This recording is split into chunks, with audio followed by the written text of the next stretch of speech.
why do I do what I do? Why do I write plays? Uh, I grew up in a community in which stories were important. And so I learned to love stories. In my kindergarten, one of the big events was, and this was a small town, Henderson, North Carolina, and every year, Miss Adams would have a play at graduation time. And so we were like 4 and 5 and 3 year olds, but we were all in costumes. And she built a wooden stage outside, and everybody came. And this was in the Black community. And even if you didn't have children there, people came to see what Miss Adams was going to do. So that whole idea of community gathering to hear what the children had to say and what the story was something that I realized early on was important to a community. And literally started writing. My first play was written in fourth grade. And Miss Parham came and said, we need a play. We need a play about the Greeks. And my hand shot up, and I was like, I didn't even know necessarily what the Greeks in the play, we were studying it, but I didn't assume know what it was. But I volunteered, and she gave us free reign. Literally, we had a period every day that we could rehearse.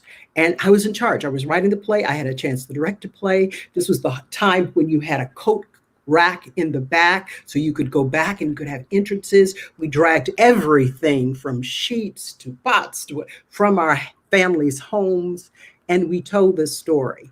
And it was in our classroom, but it was just so exciting. And every year in that same school, every teacher did a performance. It could be on science, it could be on, and each teacher was trying to outdo each other telling the story. So if it was about, the changing of the seasons, we would be dancing to Autumn Leaves, the song Autumn Leaves, and that kind of thing. So that whole idea of seeing a community that appreciated stories and made stories important, I guess maybe excited about stories. When I was about 16 or 17, uh, there was a high school. We just integrated the high school. It took a while in Henderson for schools to integrate.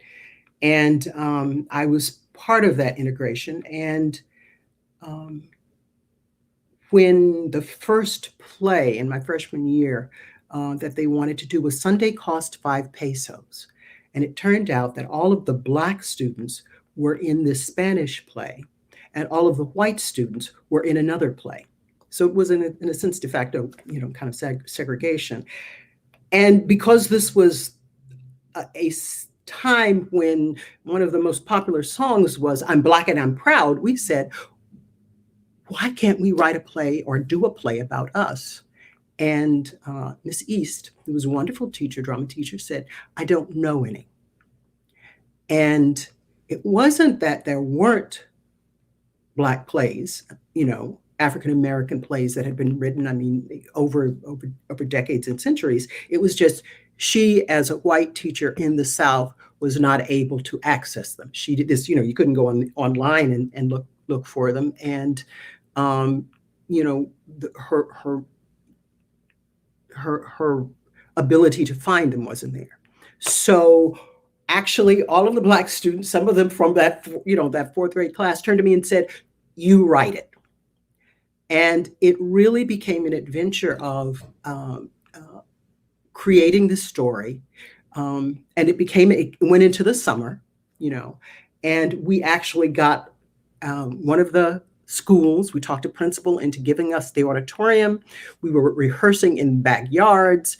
At first, everybody was wondering, what are these Black students doing? What is happening here? And then the community got behind it.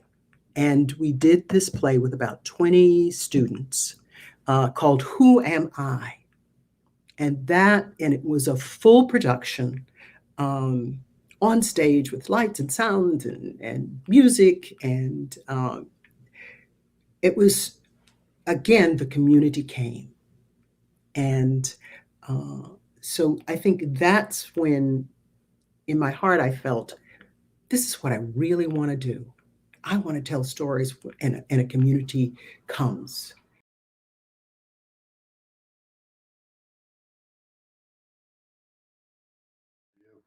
It was amazing. Coming to Playfest was absolutely amazing. Um, One, because I didn't often travel with plays. So this was to be invited to come to Playfest, even though I'd had, plays done at the Tony Award winning Victory Gardens Theater in Chicago. Literally, I taught for 3 decades. I mean, creative drama, and that is truly a passion of mine. And one of the things I loved about being here was not only did you have theater for grown folk, you had an amazing children's theater.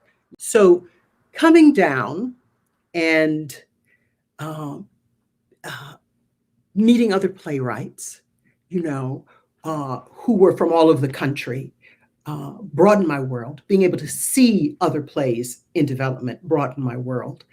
And people just were open and friendly, and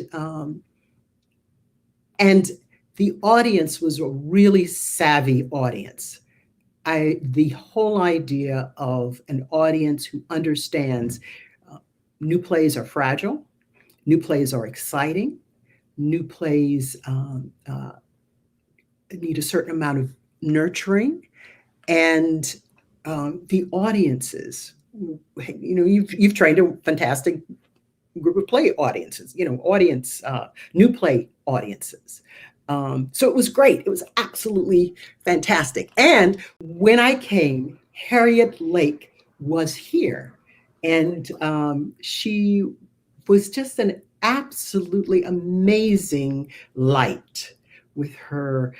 She always had these beautiful hats and costumes, and just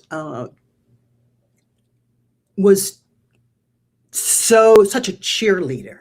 And I had a chance to meet Rita and John was from North Carolina, and they were just so supportive. So, as I said, it was a great experience because you love plays. All hell and a little bit of heaven break loose when the Beckford family serves up life, laughs, and legacy in Gloria Bond Clunie's hilarious comedy, Sweetwater Taste, live on stage, January 5th through the 22nd at Orlando Shakes. Call 407-447-1700 or visit orlandoshakes.org to order your tickets today.